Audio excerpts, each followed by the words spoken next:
आज का topic status and role है, जिसमें हम स्टेटस क्या होता है, रोल क्या होता है, स्टेटस और रोल के कितने टाइप हैं, इन दोनों की क्या विशेषताएं हैं, इनमें क्या अंतर है और इनसे जुड़े हुए कुछ कंसेप्ट्स के बारे में स्टडी करेंगे। स्टेटस शब्द के बारे में जब हम बात करते हैं तो सामान्य बोलचाल की भाषा में स्टेटस से लोग ऊंच नीच या फिर हैसियत अर्थ निकालते हैं, लेकिन समाजशास्त्रीय अवधारणा की दृष्टि से देखें तो हैसियत या ऊंच नीच से इसका कोई लेना देना नहीं है। सोशियोलॉजी में सबसे पहले स्टेटस वर्ड रॉफ लिंटन ने द स्टडी ऑफ मैन पुस्तक में 1936 में प्रयोग किया। इसे परिभाषित करते हुए रॉबर्ट बिस्टिड ने कहा कि society is a network of status, यानी कि समाज स्टेटस का एक नेटवर्क है। अकबर्न और निमकोफ ने ए हैंडबुक ऑफ सोशियोलॉजी में इसे परिभाषित करते हुए कहा है कि the simplest definition of status is that it represents the position of individual in the group. इस शब्द को देने वाले समाजशास्त्री रॉफ लिंटन इसे परिभाषित करते हुए कहते हैं कि किसी व्यवस्था विशेष में किसी समय विशेष पर व्यक्ति जो स्थान प्राप्त करता है वही उसकी स्थिति होती है। तो इन परिभाषाओं के आधार पर हम कह सकते हैं कि स्टेटस से बहुत ही साधारण अर्थ व्यक्ति की सोशल पोजीशन से है। व्यक्ति एक ही समय में कई तरह की स्टेटस सोसाइटी का सदस्य होने के नाते धारण करता है। वह किसी का बेटा भी हो सकता है, किसी का भाई भी हो सकता है, किसी का पिता भी हो सकता है, वो एक डॉक्टर भी हो सकता है, प्रोफेशनल प्लेयर भी हो सकता है। यानी कि एक ही समय में व्यक्ति की कई तरह की स्टेटस संभव है।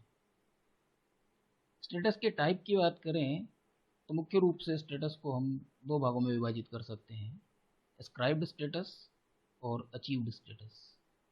एस्क्राइब्ड स्टेटस जैसा कि नाम से ही स्पष्ट है कि इसके आधार व्यक्ति की race, caste, age, gender, religion और गोत्र ये सभी होते हैं, और इनके आधारों पर व्यक्ति का हिंदू या मुस्लिम होना, जाट या ब्राह्मण होना, स्त्री या पुरुष होना, ये सभी इसके उदाहरण हो सकते हैं। उसके बाद दूसरे प्रकार अचीव्ड स्टेटस की बात करें तो इसके आधार व्यक्ति की योग्यता, उसकी सफलता की दर, उसके दुर्गुण या अच्छे गुण, उसकी ब्रेवरी, ये सभी हो सकते हैं। और इसी आधार पर इसके प्रकारों की चर्चा करें तो व्यक्ति का एमएलए होना, एमपी होना, आईएएस या पीसीएस ऑफिसर होना, या फिर व्यक्ति का माता पिता या छात्र होना, या फिर उसका एक क्रिमिनल होना, ये सभी उसकी एक अचीव्ड स्टेटस हैं, जो कि उसे जन्म से प्राप्त नहीं होती हैं। उसकी योग्यताओं, क्षमताओं, गुणों, दुर्गुणों के आधार पर उसे समाज में प्राप्त होती हैं। स्टेटस और स्टेटस के टाइप्स की चर्चा करने के बाद यदि हम रोल की चर्चा करें तो रोल स्टेटस का ही एक डायनेमिक पार्ट है। स्थिति को धारण किया जाता है, भूमिका को या रोल को निभाया जाता है, इसीलिए डायनेमिक पार्ट है, कभी स्टैटिक नहीं हो सकता। हम कह सकते हैं कि what we are is our status and what we do is our role. Status is occupied and role is played. Kimball Young ने ए हैंडबुक ऑफ साइकोलॉजी में इसे परिभाषित करते हुए कहा है कि व्हाट द इंडिविजुअल डज और performs we call his role. Role की यदि टाइप की बात करें तो इसे भी हम दो भागों में विभाजित कर सकते हैं, आइडियल रोल और एक्चुअल रोल। जिस तरह से स्टेटस एस्क्राइब्ड और अचीव्ड स्टेटस है, उसी तरह से रोल भी आइडियल रोल और एक्चुअल रोल में हम डिवाइड कर सकते हैं।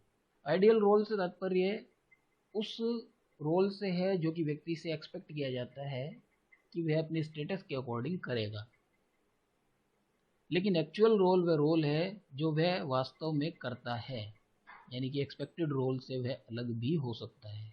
ऐसा भी संभव है कि व्यक्ति का आइडियल रोल और एक्चुअल रोल एक जैसा ही हो। यदि रोल की विशेषताओं की बात करें तो हम कह सकते हैं कि role determines status and status determines role, यानी कि स्टेटस और रोल एक दूसरे को निर्धारित करने का कार्य करते हैं। स्टेटस के अकॉर्डिंग ये व्यक्ति रोल निभाता है और उसके रोल के अकॉर्डिंग उसे कई बार स्टेटस समाज के द्वारा, नॉर्म्स के द्वारा, वैल्यूज़ के द्वारा उसे प्रदान किया जाता है। मल्टीपल स्टेटस की तरह मल्टीपल रोल भी होते हैं। एक व्यक्ति की जिस तरह से कई तरह की स्थितियां हैं, उसी के आधार पर उससे जुड़ी हुई कई तरह की भूमिकाएं भी हो सकती हैं। रोल कभी भी स्टैटिक नहीं होता है, रोल हमेशा डायनेमिक होता है, क्योंकि रोल स्टेटस के अकॉर्डिंग निभाया जाता है। सबसे इम्पोर्टेंट रोल जो होता है उसको की रोल कहा जाता है, और सबसे इम्पोर्टेंट जो स्टेटस होती है उसको की स्टेटस कहा जाता है। अब रोल की विशेषताओं के बाद यदि हम स्टेटस और रोल से जुड़े हुए कुछ कंसेप्ट्स की बात करें, जो कि इस चैप्टर में सबसे इम्पोर्टेंट टॉपिक है, स्टेटस सेट।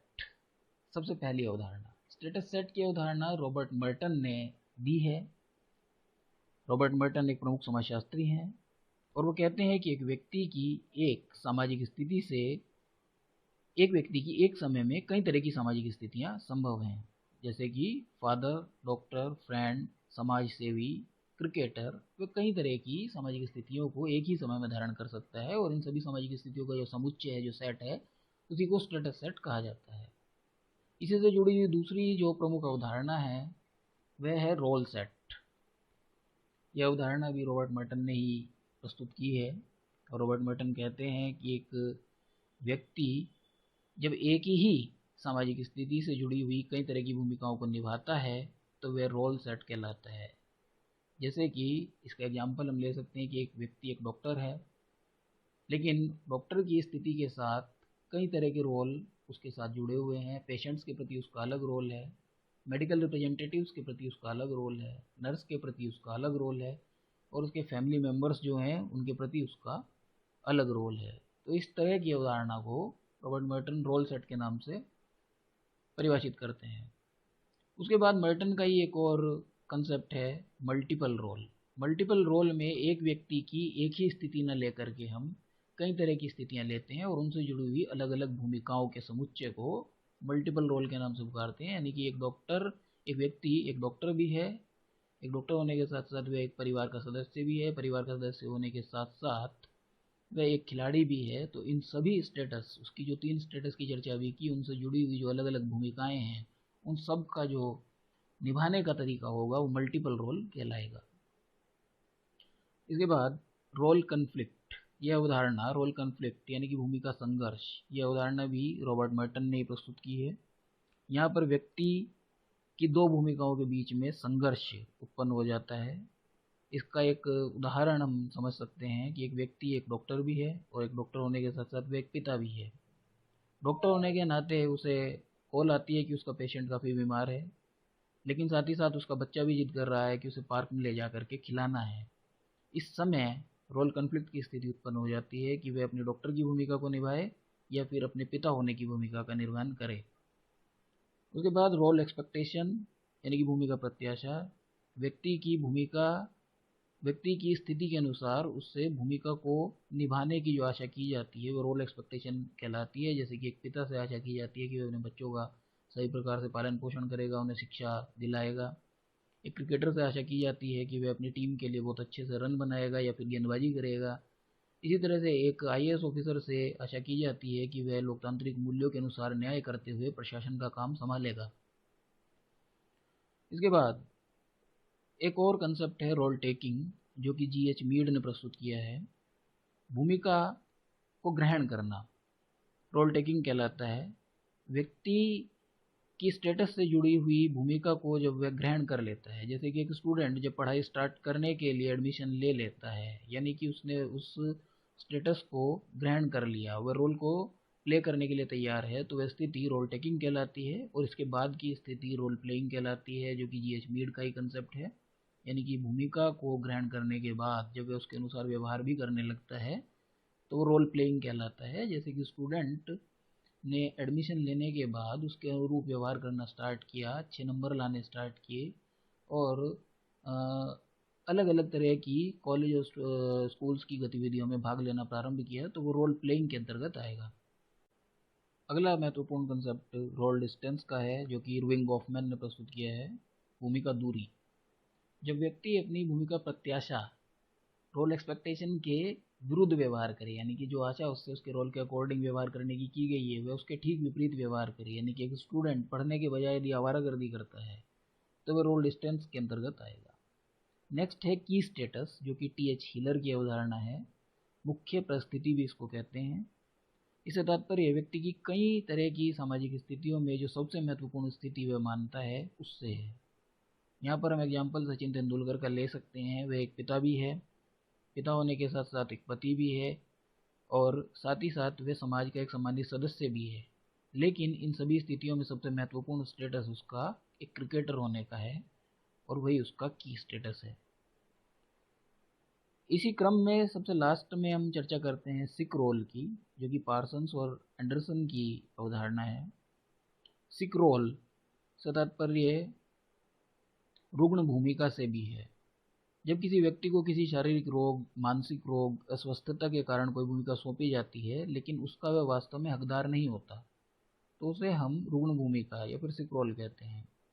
इसका एग्जाम्पल हम ले सकते हैं कि कोई सैनिक यदि युद्ध के टाइम पर विकलांग हो जाता है तो उसे सेना में लड़ने का काम न दे करके उसे कैंटीन का इंचार्ज बना दिया जाए, या कोई अन्य छोटा मोटा काम दे दिया जाए जिसका वास्तव में वह हकदार नहीं था, तो इस सिक रोल के अंतर्गत आता है।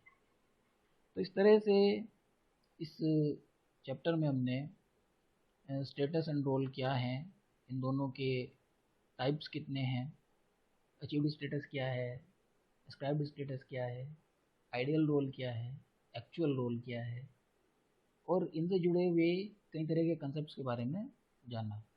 आशा है ये लेक्चर स्टेटस एंड रोल से रिलेटेड छात्रों के लिए उपयोगी सिद्ध होगा। Thank you.